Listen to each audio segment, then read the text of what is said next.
Ladies and gentlemen, hujambo na karibu katika Gashis Kaman TV. The day before yesterday, we saw William Samoei Ruto firing about 27 officers. Those included the PS in the Ministry of Health. But when you look at it, one person was spared in the Ministry of Health, the CS. In Kemsa scandal, several officers were shown the door. Again, as a result of the sugar scandal that is poisonous, that is not fit for human consumption, that has found its way in the market, that is now being consumed by Kenyans. A number of officers, including some officers from the National Intelligence Service, were fired. Again, one senior officer who should actually take full responsibility was not fired, the CS for Trade and Investment. In this video, I want us to look at the reason why William Samoei Ruto may not fire his CS. I want us to look at the reason why they have been spared. I want us to look at why what he was saying in Muranga during the burial of the father of John Kerry is actually hot air.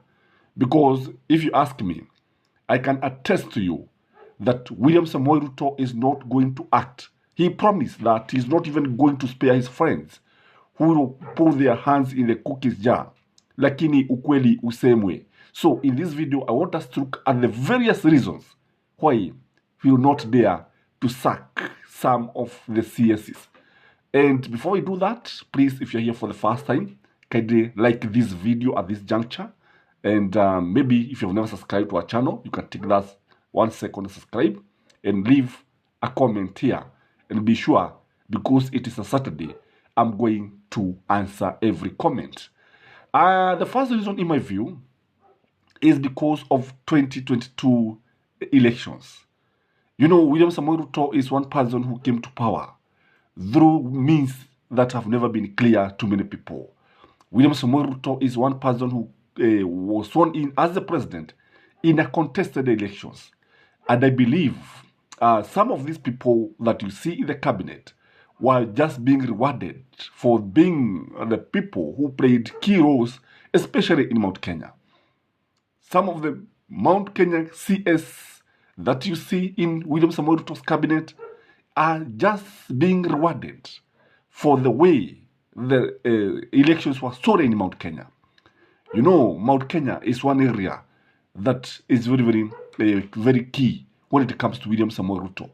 Do you think, for instance, William Samoei Ruto can sack Moses Kuria? Do you think he can sack Moses Kuria? And when you watch Moses Kuria, you realize that Moses Kuria is one person who has been very reckless with whatever he's saying. He doesn't care what he says. He doesn't care whom he antagonizes. And then when you listen to him again, you realize that ni mtu ambaye ako karibu sana na William Samoei Ruto.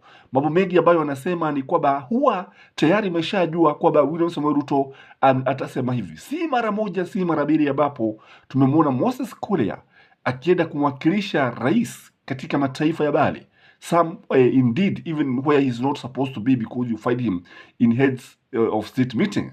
So the 2022 general elections, because it was shrouded in mystery, kwa sababu ya zile siri ambazo hawa watu wanaficha.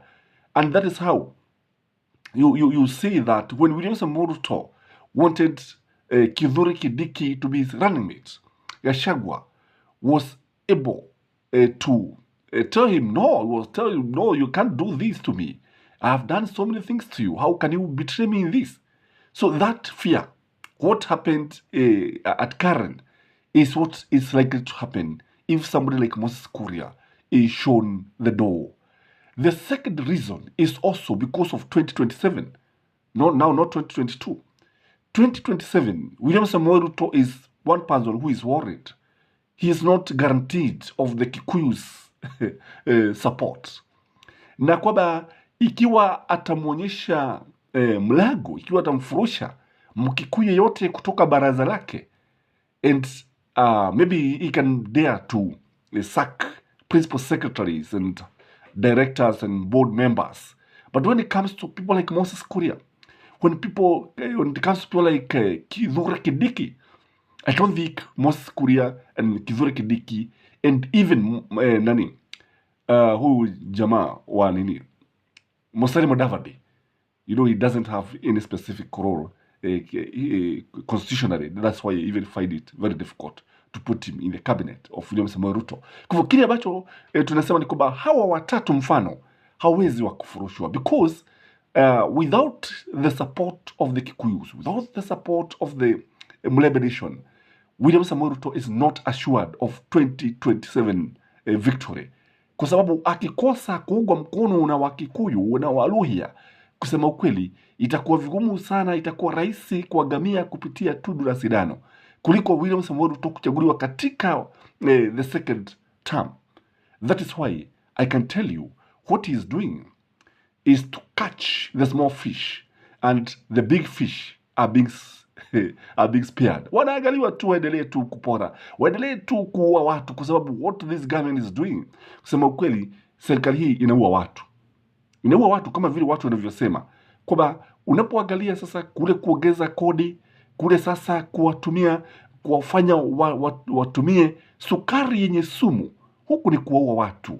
Kwa hivyo I believe the 2027 general elections is also going to play a major role as far as corruption war is concerned.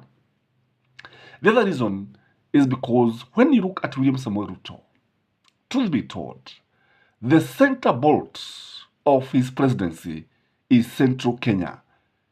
The center bolt that will ensure that and sustain him as the president of the Republic of Kenya is Mount Kenya. Remove the center bolt and the stability of the vehicle is gone. Remove the center bolt and you don't have a vehicle on the road. That is what is happening. Because if William Samoei Ruto is going to succeed in his reign as the president of the Republic of Kenya, it all depends on the way he is going to interact with the Kikuyus. If he is going to even succeed through his first term, if he succeeds in the first term, it depends on the way he is going to treat the Kikuyus. Kwa sababu it is easy for him to fire somebody like Kipchumba Murkomen, his Kalenjin fella, but he cannot be able to fire the Kikuyus. He cannot be able to mistreat the Kikuyus. And that is why unaona hata akihudhuria hata mazishi ya mmoja wa bunge kutoka sehemu za Mlima Kenya, because he takes Mount Kenya very, very seriously. Because without the center bolt, his political career is doomed. Again, there is also the issue of being exposed. These people knows too much about William Samoei Ruto, especially those people who have been mentioned. One thing is very clear, that the sugar scandal mentioned the Kikuyus is opined in yesterday's channel. I opined that the people who will be caught are the Kikuyus. And now it is coming out very clearly that the people who are being mentioned are the Kikuyus. Truth be told, kwamba hao ndio ambao wanatajwa, na wakati ambapo wanatajwa sio kwa sababu ya sifa nzuri. Kuna sababu moja ambayo inafanya wafanye hivi is because they don't fear William Samoei Ruto. Wanajua ya kwamba wamewahi kushiriki katika labda mambo mawili matatu, na kuna jambo moja ambalo tunaweza kusema ni bovu na linaweza kutatiza, especially if you have ever involved yourself with somebody in a crime or in a situation that is compromising. So it becomes very, very difficult for him to deal with this kind of people. And that is why you find him even appointing people with questionable background. That is why you find him trying to convince people that he's actually trying to fight corruption. But when you look at it, this is just public gimmick. This is just PR, public relation exercise. Unajua, one thing that William Samoei Ruto is aware, and William Samoei Ruto is a political chess master. Anajua vizuri sana watu wana maswali mengi kuhusu kujitolea kwake kupigana na maswala ya ufisadi. In fact, William Samoei Ruto ticked so many boxes during the elections. the energy, he ticked the box. But when it comes to corruption, that box was not ticked. He failed in that box. There was an X in that box because people were doubting that he cannot be able to fight corruption. He cannot be able to face corruption. He cannot be able to face the dragon of corruption. And Raila Amolo Odinga was able to move in very swiftly. And when William Samoei Ruto named Rigathi Gachagua as his running mate, then this one raised also so many questions. Remember, Rigathi Gachagua alikuwa na kesi ambayo ilikuwa kotini na ilikuwa inaendelea, kesi ambayo vile vile ilihusiana na wizi na ufisadi wa pesa. Again, when he named the cabinet, many people realize that William Samoei Ruto is one person who is not ready or who cannot dare to fight corruption. And ndio sababu unaona anasema ya kwamba yeye hataongea sana kuhusu ufisadi, watu wataona vitendo. Yes, it is true, action speaks louder than words. But sometimes when you don't act on some people, when you don't act on people who should bear the greatest responsibility, Kenyans may not take you seriously.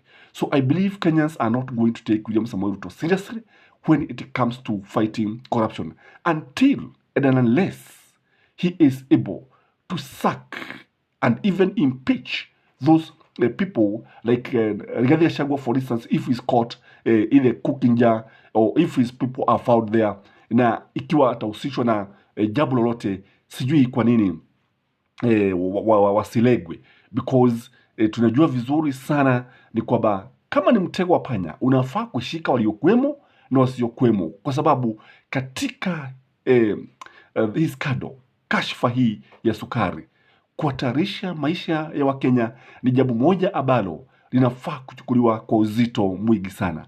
And I believe no effort and nobody should be spared when it comes to fighting corruption. But now the big question is William Samoei Ruto serious as far as fighting corruption is concerned? Because if you ask me, I think he is not serious. If you ask me, he is trying to show people that he can fight corruption, but it does not mean business. And in the fullness of time, some of these people who are being shown the door may find their way back into his government. I could be right, I could be wrong, but that is my take. Have a blessed Saturday. Bye-bye.